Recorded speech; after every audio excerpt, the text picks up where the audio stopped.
Selamat pagi anak-anak kelas 6B. Bagaimana kabar kalian semua? Bapak harap kalian selalu dalam keadaan baik ya. Berjumpa lagi bersama Bapak Muhammad Fadil Abdullah. Hari ini kita akan belajar tema 2, Persatuan dalam Perbedaan, subtema 3, Bersatu Kita Teguh, pembelajaran yang kelima. Oh iya, hari ini adalah Bapak terakhir mengajar di kelas kalian. Selanjutnya akan dilanjutkan dengan teman Bapak ya. Oh iya, mari kita mulai pembelajaran hari ini dengan membaca doa terlebih dahulu.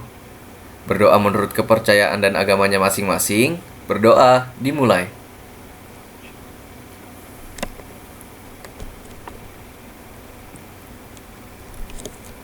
Berdoa selesai. Sebelum masuk ke materi, Bapak akan menyampaikan tujuan pembelajarannya dahulu ya. Tujuan pembelajaran yang kelima adalah setelah membaca teks dan berdiskusi, siswa mampu mengidentifikasi makna upaya mengembangkan kehidupan kebangsaan yang sejahtera di awal masa kemerdekaan Indonesia menggunakan diagram. Yang kedua, setelah membaca teks dan berdiskusi, siswa mampu menulis makna upaya mengembangkan kehidupan kebangsaan yang sejahtera di masa awal kemerdekaan Indonesia dalam bentuk diagram. Lalu kita masuk ke materinya.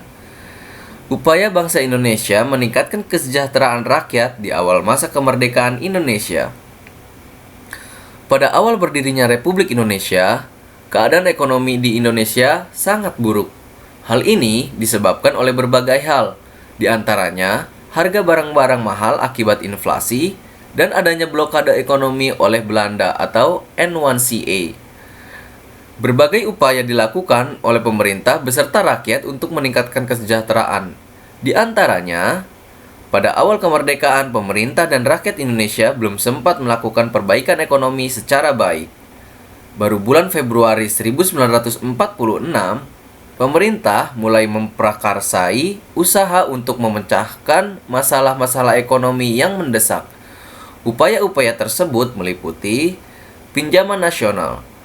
Program pinjaman nasional ini dilaksanakan oleh Menteri Keuangan Insinyur Surahman. Pinjaman nasional akan dibayar kembali selama jangka waktu 40 tahun. Lalu ada konferensi ekonomi.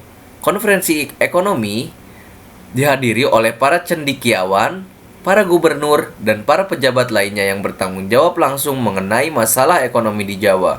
Konferensi ini dipimpin oleh Menteri Kemakmuran Insinyur Darmawan Mangunkusumo.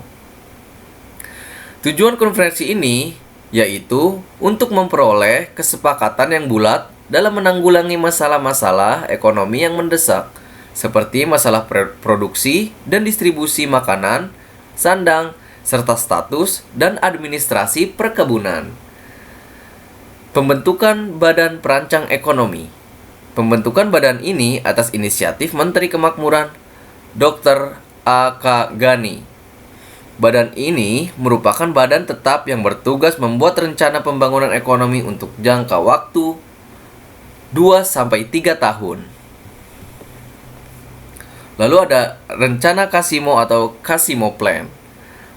Program ini disusun oleh Menteri Urusan Bahan Makanan LJ Kasimo. Program ini berupa rencana produksi 3 tahun 1948 sampai 1950 mengenai usaha swasembada pangan dengan beberapa petunjuk pelaksanaan yang praktis. Untuk meningkatkan produksi bahan pangan dalam program ini, Kasimo menyarankan agar pertama, menanami tanah-tanah kosong di Sumatera Timur seluas 2.277 hektar. Di Jawa dilakukan intensifikasi dengan menanam bibit unggul. Yang ketiga, pencegahan penyembelihan hewan-hewan yang berperan penting bagi produksi pangan. Yang keempat, di setiap desa dibentuk kebun-kebun bibit. Dan yang kelima adalah transmigrasi. Lalu yang terakhir, persatuan tenaga ekonomi. Organisasi yang dipimpin oleh B.R. Motik ini bertujuan untuk menggiatkan kembali partisipasi pengusaha swasta. Dengan dibentuknya PTE juga diharapkan dapat melenyapkan individualisasi di kalangan organisasi pedagang sehingga dapat memperkokoh ketahanan ekonomi bangsa Indonesia. Lalu, tugas kalian untuk pembelajaran yang kelima adalah tuliskan kesimpulan dari teks tersebut pada bagan berikut. Dengan tema upaya-upaya meningkatkan kesejahteraan rakyat di awal masa kemerdekaan. Nah, materi dari Bapak sudah selesai ya anak-anak. Jangan lupa untuk selalu bercuci tangan dan menjaga jarak sebelum ataupun sesudah melakukan kegiatan. Bapak akhiri. Wassalamualaikum warahmatullahi wabarakatuh. Selamat pagi anak-anak.